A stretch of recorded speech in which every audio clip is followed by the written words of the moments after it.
साथ संसद के बाहर विपक्ष का विरोध प्रदर्शन, जहां संसद परिसर में विपक्ष लगातार हंगामा कर रहा है। तो बड़ी खबर, एसआईआर के मुद्दे पर विपक्ष का जमकर हंगामा देखने को मिल रहा है, जो सदन के अंदर भी और सदन के बाहर भी एसआईआर मुद्दे को लेकर जमकर हंगामा विपक्ष की तरफ से किया जा रहा है। तो आपको बता दें, दोनों ही सदनों की कार्यवाही 11 बजे शुरू होनी थी और वो कार्यवाही शुरू हो चुकी है, जहां पर सदन के अंदर भी गहमा-गहमी का माहौल है, तो दूसरी तरफ सदन के बाहर भी वो विपक्ष के प्रदर्शन की तस्वीरें लगातार सामने आ रही है, क्योंकि विपक्ष का एकमात्र ये कहना है कि एसआईआर मुद्दे को लेकर सत्ता पक्ष यानी कि सरकार की तरफ से चर्चा की जाए। लेकिन अभी ये जो मसला है, सरकार इस पूरे मसले को लेकर इसलिए चुप है और सरकार की तरफ से ये कहा जा रहा है कि इलेक्शन कमीशन का मामला है, इलेक्शन कमीशन ही इस पूरे मामले को लेकर किसी तरह का कोई रिएक्ट कर सकता है एसआईआर को लेकर। लेकिन विपक्ष का कहना है कि सरकार भी चर्चा करे, क्योंकि हरियाणा में जब चुनाव हुए थे तो उस दौरान हरियाणा में भी एसआईआर मुद्दे को लेकर खूब सियासी घमासान देखने को मिला था और बिहार में विधानसभा चुनाव है, तो अब उसको लेकर भी लगातार जो यहाँ पर स्थिति है वो और गर्माती हुई नजर आ पा रही है। तो संसद परिसर में विपक्ष लगातार हंगामा कर रहा है, सदन के बाहर भी विपक्ष ने पूरी तरह से मोर्चा संभाला हुआ है और इसी मोर्चे के तहत लगातार विपक्ष की तरफ से हंगामा किया जा रहा है। तो बड़ी खबर, जहां आपको बता दें, कार्यवाही की शुरुआत हो चुकी है और कार्यवाही की शुरुआत होते ही विपक्ष की तरफ से जोरदार हंगामा एसआईआर मुद्दे पर किया जा रहा है और विपक्ष की तरफ से सदन के बाहर भी वही तस्वीरें सामने आ रही है, जहां विपक्ष लगातार प्रदर्शन कर रहा है और सरकार को ये कह रहा है कि एसआईआर मुद्दे पर चर्चा हो, क्योंकि जब से कार्यवाही की शुरुआत हुई है तब से विपक्ष के पास महज दो ही ऑप्शन थे, ऑपरेशन सिंदूर पर चर्चा और एसआईआर के मुद्दे को लेकर होनी चर्चा। लेकिन ऑपरेशन सिंदूर पर जब चर्चा हुई तो उसके बाद विपक्ष थोड़ा शांत बैठा, पर यह माना जा रहा था कि शायद विपक्ष अब यहाँ पर जनहित से जुड़े हुए मुद्दे उठाएगा, लेकिन अब तस्वीर कुछ और ही समझ आ रही है।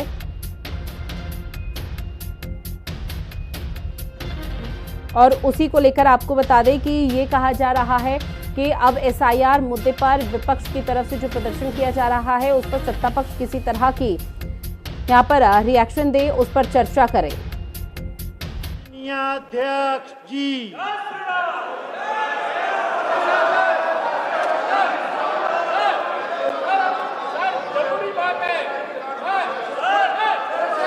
प्रश्नकाल क्वेश्चन नंबर 201 श्रीमती रुचि वीरा।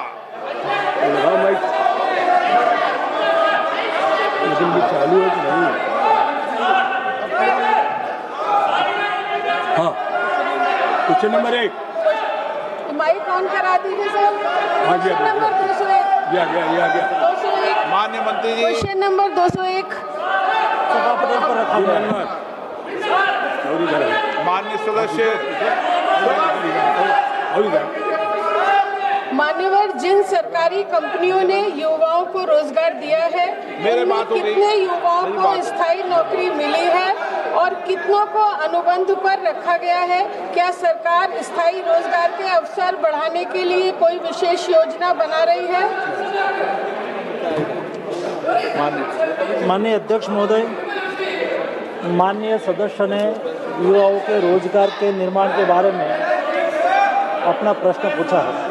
मैं आपके माध्यम से सदन को बताना चाहता हूँ, पिछले 10 साल में मोदी जी के नेतृत्व में देश में रोजगार का निर्माण हुआ, युवाओं को एम्प्लॉयमेंट मिला और पिछले 1 साल में 16 महीने में ही भारत सरकार की ओर से 11 लाख से अधिक युवाओं को रोजगार मेला के माध्यम से रोजगार उपलब्ध कराया गया। माननीय अध्यक्ष महोदय, मैं उसके आगे बताना चाहूँगा कि यूपीए गवर्नमेंट के दरमियान 10 साल का हिसाब किताब करें तो 10 साल में केवल 3 करोड़ रोजगार निर्माण हुआ था, जॉब निर्माण हुआ था। लेकिन मोदी गवर्नमेंट ने 1 दशक में, हम नहीं कहते हैं माननीय अध्यक्ष महोदय, रिजर्व बैंक ने एक क्राइम डेटा डिक्लेयर करा है और रिजर्व बैंक आज से नहीं है, रिजर्व बैंक आज़ादी से के समय से है और प्रतिवर्ष एम्प्लॉयमेंट के बारे में वो डेटा रिलीज करते हैं। माननीय अध्यक्ष महोदय, मुझे बताते हुए खुशी हो रही है कि पिछले 10 साल में रिजर्व बैंक के एस्टिमेट के अनुसार 17 करोड़ से अधिक युवाओं को जॉब प्राप्त हुई, रोजगार मिला। ये हमारी सरकार की युवा लक्ष्य नीति का परिणाम है। माननीय अध्यक्ष महोदय, मैं आपके द्वारा ये भी सूचित करना चाहता हूँ, मोदी जी ने रोजगार निर्माण करा और मोदी जी ने आने वाले 5 सालों में भी रोजगार के लिए कार्य योजना भी बनाई। गवर्नमेंट के पहले ही बजट में आने वाले 5 साल में 4 करोड़ से अधिक जॉब निर्माण करने के लिए 2 लाख करोड़ से अधिक रकम से खर्च से प्रधानमंत्री विकसित भारत रोजगार योजना भी अनाउंसमेंट करा और ये योजना का आज बहुत अच्छा नतीजा भी मिल रहा है और आने वाले दिनों में देश में 4 करोड़ नए रोजगार निर्माण में भी ये योजना का महत्वपूर्ण योगदान रहेगा। महोदय, जिन सरकारी क्षेत्र की कंपनियों ने युवाओं को रोजगार दिया है उनमें अनुबंध आधारित नियुक्तियों की संख्या कितनी है और स्थायी नियुक्तियों की संख्या कितनी है? साथ ही क्या सरकार ये सुनिश्चित करने के लिए कोई कदम उठा रही है कि युवाओं को स्थायी और सुरक्षित रोजगार मिले? माननीय अध्यक्ष महोदय, युवाओं को स्थायी रोजगार उपलब्ध हो और युवाओं को गवर्नमेंट सेक्टर में, प्राइवेट सेक्टर में जॉब अपॉर्चुनिटी उपलब्ध हो, इसके लिए मोदी सरकार ने जो प्रयास करा है, कोई भी देश में जब मैन्युफैक्चरिंग सेक्टर बढ़ता है तो रोजगार निर्माण होता है,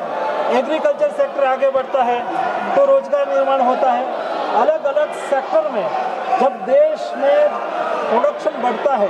तो रोजगार का निर्माण होता है। मुझे माननीय अध्यक्ष महोदय बताते हुए खुशी हो रही है, देश में एग्रीकल्चर सेक्टर में 1 दशक पहले